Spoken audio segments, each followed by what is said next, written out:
आता रहता हूं, वो बॉर्डर और हमारे बॉर्डर जम्मू कश्मीर और पंजाब के बॉर्डर बहुत बड़ा अंतर है। वहां मीलों मील तक, गुजरात के मीलों मील तक हमारी तो लाइटें नजर आएंगी, हमारी हर चीज उनको नजर आएगी, पर हम उनकी नहीं देख सकते, इतनी बहुत दूरी है। पर सबसे बड़ी हमें इस चीज की खुशी है, जब से नरेंद्र मोदी जी ने डिफेंस पॉलिसी को संभाला, हमारी सीमाएं टोटल सुरक्षित हुई हैं। पंजाब में भी हुई हैं, पर पंजाब में ड्रोन के कारण अभी भी हथियार आ रहे, टिफिन बम पकड़े गए, गोला बारूद पकड़ा गया, बार बार टेररिस्ट पकड़े जा रहे। सवाल सबसे बड़ा ये है, सिख समुदाय से कब लोग निकलेंगे इन बेगुनाहों का कत्ल करने वाले, सिख कौम का अपमान करने वाले, सिख कौम को बदनाम करने वाले के खिलाफ कब हमारी तरह निकलेंगे कि ये लोग भारत मां के गद्दार हैं, ये सिख कौम के गद्दार हैं। गुरु तेग बहादुर महाराज, हिंद की चादर, मानवता की रक्षा के लिए सिख कौम सजाई गई। अब कुछ समय पहले नरेंद्र मोदी जी ने लाल किला में कितना सुंदर कार्यक्रम किया, कीर्तन दरबार कराया वहां पे। ऐसा कभी नहीं किसी ने किया। मैं बीजेपी की फेवर नहीं कर रहा हूं, मैं एक आम बात कर रहा हूं। सिख कौम के इतिहास को हिंदुस्तान के प्रधानमंत्री बार बार लोगों को बताते, हमारे 10 गुरुओं की क्या कुर्बानी थी, गुरु तेग बहादुर हिंद की चादर जी की क्या कुर्बानी थी, उनकी साहिबजादों की क्या कुर्बानी थी। पर सिख कौम से क्यों ना निकले मानवता का कत्लेआम करने वाले। अगर ये बम कहीं चल जाते, इसमें हिंदू का भी नुकसान होता, सिख का भी होता, मुसलमान का भी होता, ईसाई का भी होता। और ये भूखा नंगा पाकिस्तान, जो आतंकवादी वहां से बैठे हैं पाकिस्तान के टुकड़ों पे पलने वाले, इनको सवाल पूछना चाहता हूं। ये कहते हम सिख कौम के आगू हैं, ये कहते सबसे बड़े धर्म के ठेकेदार आप हैं। ये इनको पूछना चाहता हूं, जब ननकाना साहब में अपमान हुआ गुरु नानक देव साहब के गुरुद्वारा साहब का, जब एक काफिर ने कहा क्योंकि ननकाना साहब का हम नाम बदल देंगे, मैं सवाल पूछना चाहता हूं बब्बर खालसा को, ये बब्बर खालसा, ये कुत्ते लोग हैं, खालसा नहीं, ये कुत्ते खालस का नाम देके, बब्बर का नाम देके ये कौम को बदनाम करते हैं।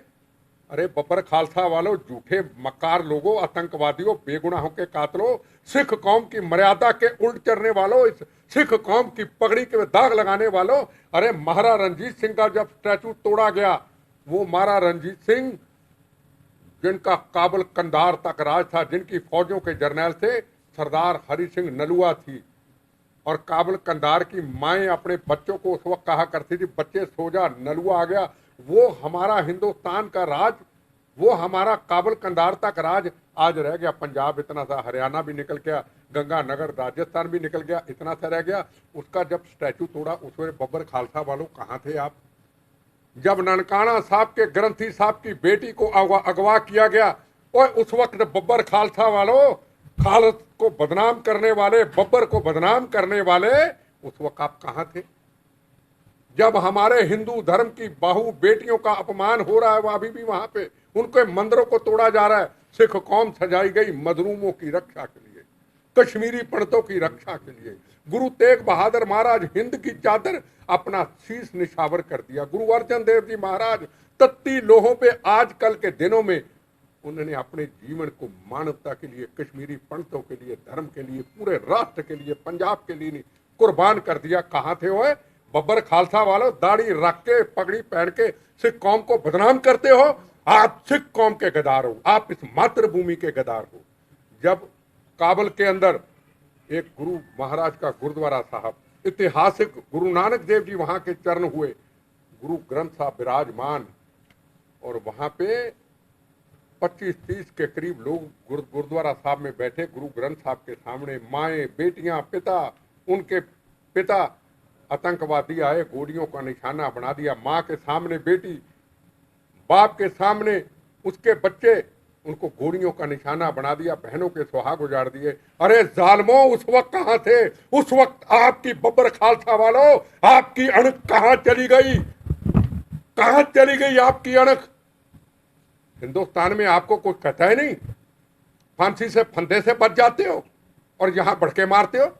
नरेंद्र मोदी जी हाथ जोड़ देते हैं, मैं माफी मांगता हूं, किसान आंदोलन में अगर मेरे से आप उसका ये मतलब समझते हो हमारे से सारे डर गए। सिख कौम की ये मर्यादा नहीं है। और कश्मीर के अंदर आज से कई साल पहले सिख भाइयों को खड़ा करके लाइन में 25-30 के करीब गोलियों का निशाना बना दिया हुआ। उस वक्त खालिस्तानी हो आप कहाँ थे हुए? वो मुल्क के गदारों, कौम के गदारों, कहाँ थे आप? आपको हिंदुस्तान ही मिला है जहां पॉलिसी नरम आपको लगती है पंजाब के लोगों को। सोचना चाहिए सिख कौम कहां थी, कहां पहुंचा रहे। पहले सिंधु बॉर्डर के ऊपर हम किसानों के खिलाफ नहीं है, बिल्कुल किसानों के खिलाफ नहीं है। कहां है आज चूड़नी जी, कहां है राजोवाल जी? आंदोलनकारी कभी चुनाव नहीं लड़ते जनाब, हम कभी उनके खिलाफ एक शब्द नहीं बोला।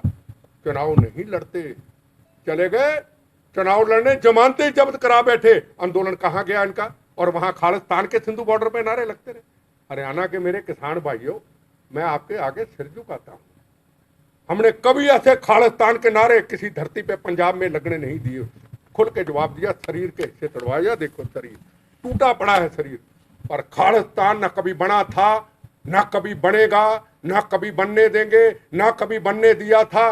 बनेगा तो गंदी हनेरी तरह इस टूटे से शरीर से लाशों पे फिर निकल जाएगा। ये मैं हिंदुस्तान के लोगों को, प्रेस के लोगों को कहना चाहता हूं। हम उस चीजों से निकले, हमें गम इस चीज का है।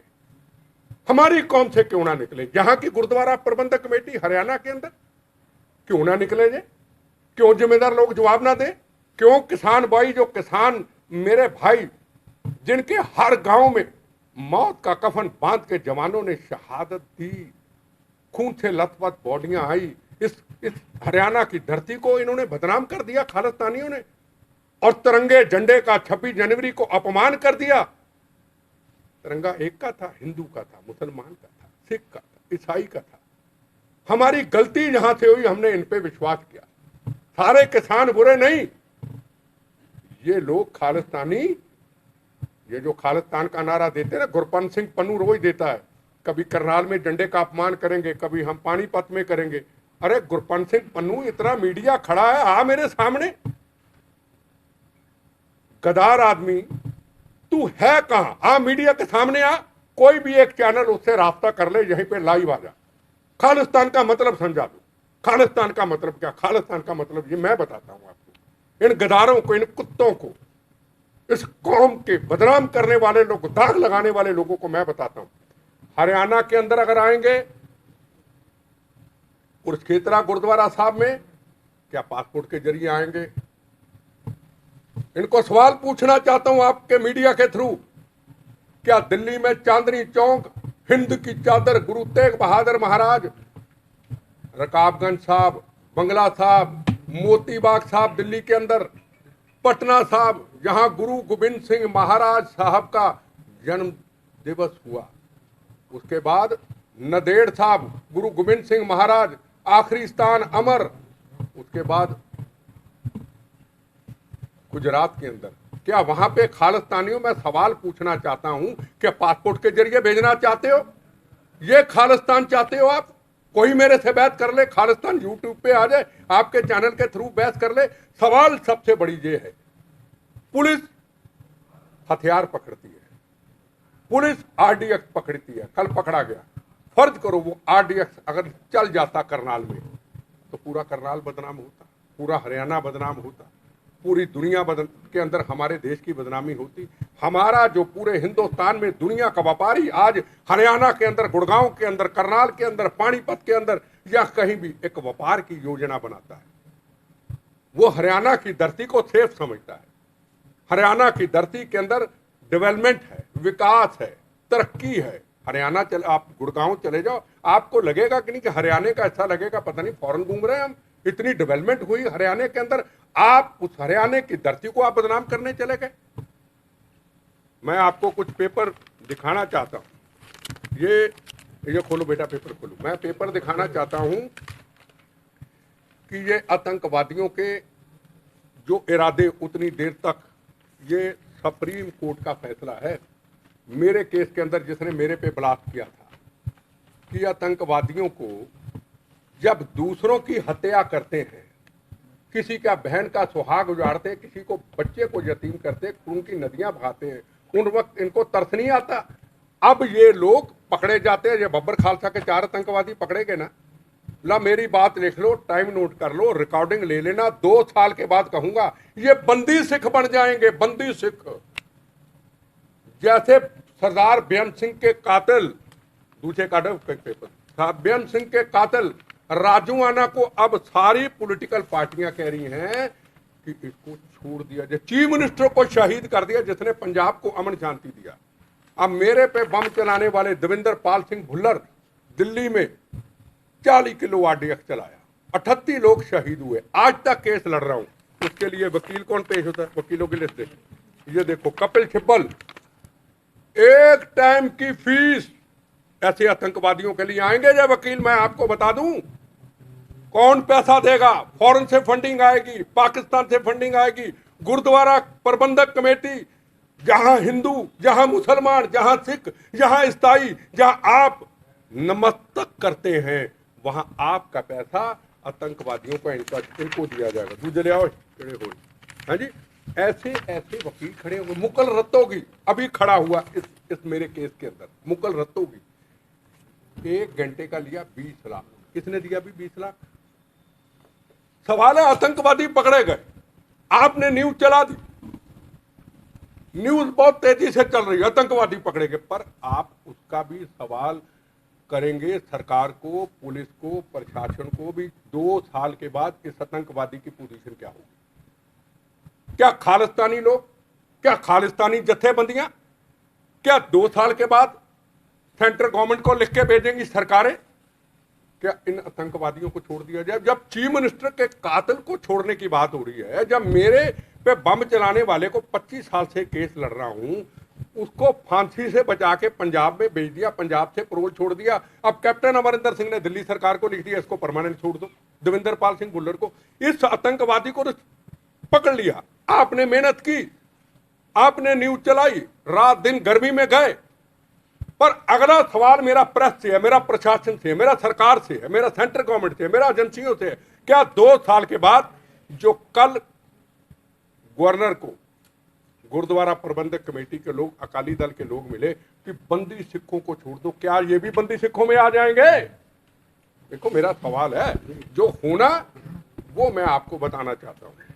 और देखो, और अब आप सवाल पूछोगे, देखो दिल्ली ब्लास्ट की फोटो है, अभी तक सजा नहीं हुई।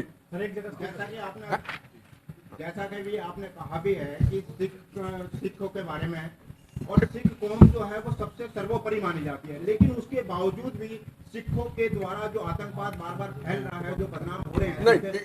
नहीं, आपने एक पहली बात करो, आप सिख नहीं कह सकते, सिख धर्म कह सकते, सिखों, हिंदुओं, मुसलमानों नहीं कह सकते, हम हर धर्म की इज्जत करते हैं। मैं आपको एक बात कहना चाहता हूं, सारे सिख समाज तो ऐसा नहीं, पर सिख कौम के आगू अगर सब ऐसे हो जाएंगे, अब बुराना मनाना, अकाल तख्त के जथेदार साहब हमारे सिर के ताज हैं, हमारे सिर की इज्जत है, हमारे सब कुछ है अकाल तख्त जथेदार साहब।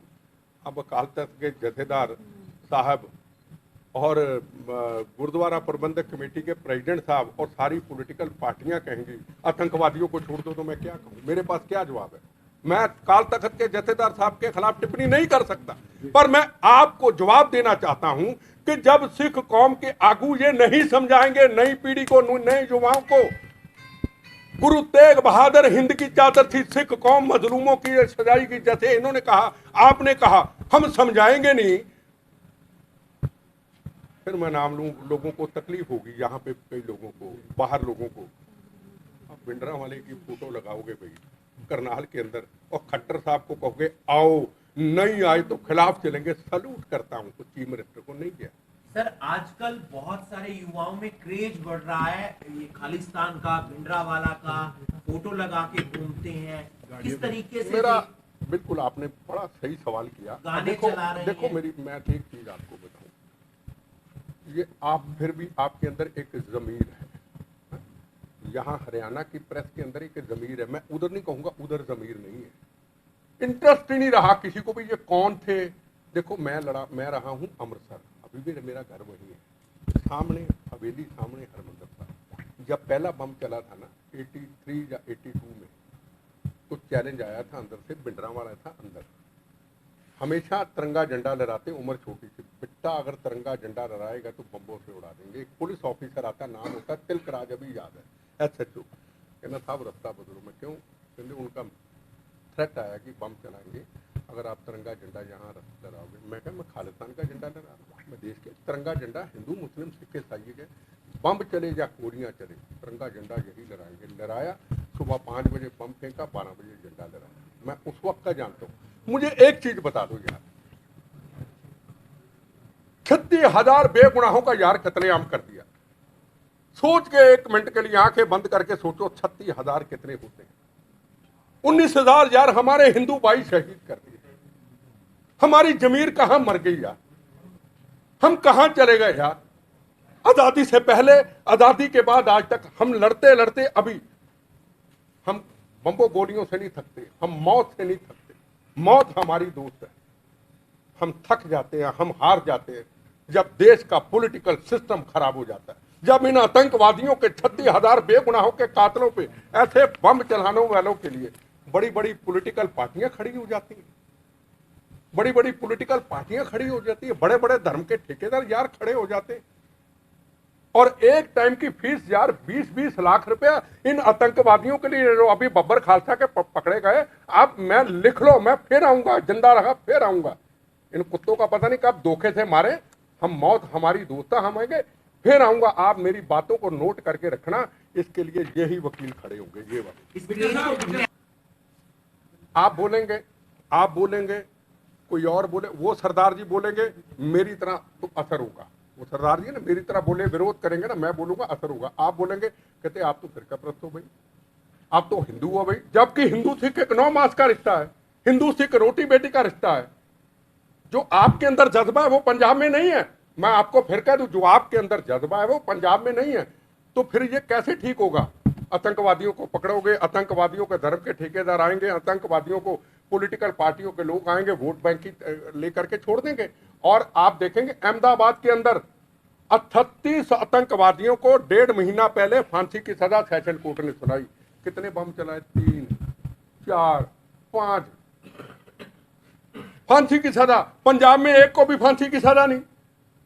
पंजाब को जो है आतंकवादी मेरे केस में भी छोड़ दिया, अब राजूआना को छोड़ देंगे। सुप्रीम कोर्ट में सेंट्रल गवर्नमेंट को कह दिया।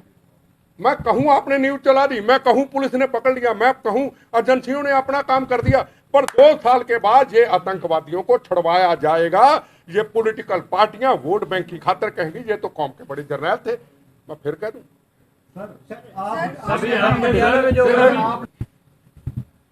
विदेशों के अंदर Canada, Germany, America, UK, Gurpatwant Singh Pannun कौन है क्या? ये औकात क्या है इसकी?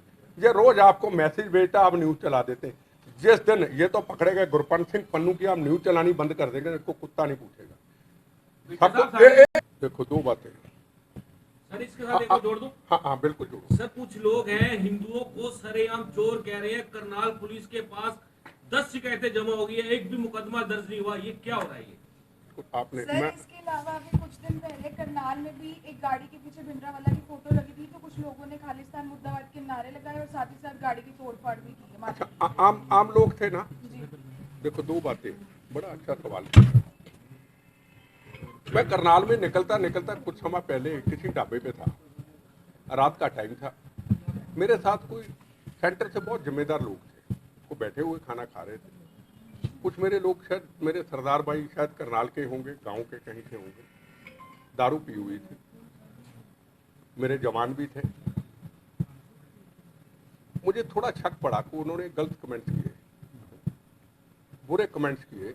मैं दूर था, पर मेरे साथ बहुत कुछ जिम्मेदार लोग थे। पता नहीं था ये जिम्मेदार लोग किसी को ऐसे ही मेरे साथ गाड़ी में सफर कर रहे थे। अगर मैं उठता, एक चर्चा का विषय पड़ता, शायद उस आदमी के ऊपर कोई चर्चा होती। मेरे जवान थे, जवानों के साथ उनकी बहस हुई है ना, वो खालिस्तान के ऊपर जब ऐसी हल्की सी कमेंट की। तो मुझे एक चीज बताओ, वही तो मैं कह रहा हूँ जो इन्होंने कहा। मेरे अगर कहो ना तू कौन है, मैं अगर आपसे सवाल पूछूंगा ना भाई साहब मैं कौन हूँ, मुझे फक्र है आपके हर आदमी के ऊपर। आप मुझे सरदार बाद में कहोगे, पहले कहोगे ये भारतीय है, ठीक है, वो गलत तो नहीं। और मैं बार बार कहता हूं, अपने बम्बों से निकले हुए खून से मेरी आवाज निकलती है, मेरा धर्म भारत मां, मेरी जात वंदे मातरम। मेरे हमारे गुरुओं ने राष्ट्र के लिए कुर्बानी दी थी, वही तो मैं सवालों का जवाब दे रहा हूं। कौन से जिम्मेदार क्यों ना निकले? अब 4 आतंकवादी पकड़े गए, खुल के सामने पिक्चर आ गई, हथियार पकड़े गए, हिंदू मुसलमान सिख कोई भी आता उस लपेट में मारा जाता। तो भाई यहाँ की गुरुद्वारा प्रबंधक कमेटी या सिख समुदाय के मेरे बड़े भाई आगू होके इनका विरोध क्यों नहीं करते? उन्होंने सवाल पूछा ना, कोई दिक्कत नहीं। आपका सवाल और रह गया। सर इसका कारण क्या है, आगू क्यों नहीं आगे आ रहे, वजह? वोट बैंक पॉलिटिक्स या डरते हैं। जब अकाल तख्त के जथेदार साहब, मैं उनके बारे में ये नहीं बुरा नहीं कह सकता हूं। अब मेरे पे जिन्हें हमला किया उन कहते उनको भी छोड़ दो, बेन सिंह को शहीद किया उनको भी छोड़ दो। दुनिया में पूरी दुनिया हमें नमस्तक करती है। कौन ऐसा व्यक्ति जो सिख कौम के खिलाफ किसी ने बुरा लफ्ज का, मुझे एक भी बता दो। अब मैं आपका सवाल देता हूं मंदिर का। उसकी असलियत यह है कि पंजाब के अंदर ये परवाना जो है ये बड़ा खतरनाक टेररिस्ट है। कई चीजें सामने आ जाती हैं, जैसे बेटी ने मेरी ने कहा, कई चीजें सामने खुल के आ जाती हैं। आपने भी कहा पुलिस कार्रवाई नहीं करती, और वो मैं अपने ढाबे की भी चर्चा कर दी कि अगर करता उन्होंने फिर हीरो बनना था। हमने कहा चल कोई बात नहीं, इनको कभी ना कभी तो भगवान समर्थ बख्शेगा।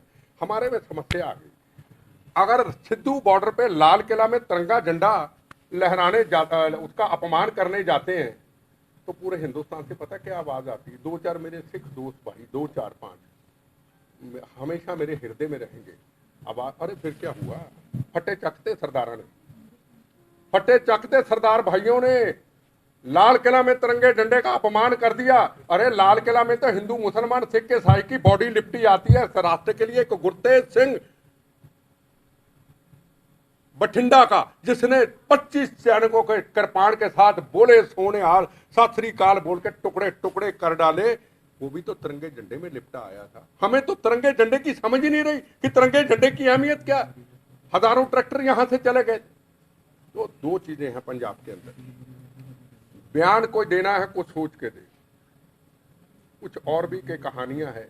कई बार सुरक्षा के लिए भी कई लोग ऐसी चीजें फेसबुक पे कर देते हैं जो एक दूसरे के लिए एक मौका बन जाता है।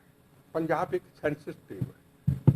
पंजाब में आम हिंदू आम सिख इतना सा भी कंकर भी फर्क नहीं है, ये मैं गारंटी से कहता हूं। सिर्फ चंद लोग, 2 इधर हैं 2 इधर हैं मुट्ठी भर, और ये बाहर की जो एजेंसियां हैं बाहर के लोग हैं उसका फायदा लेते हैं।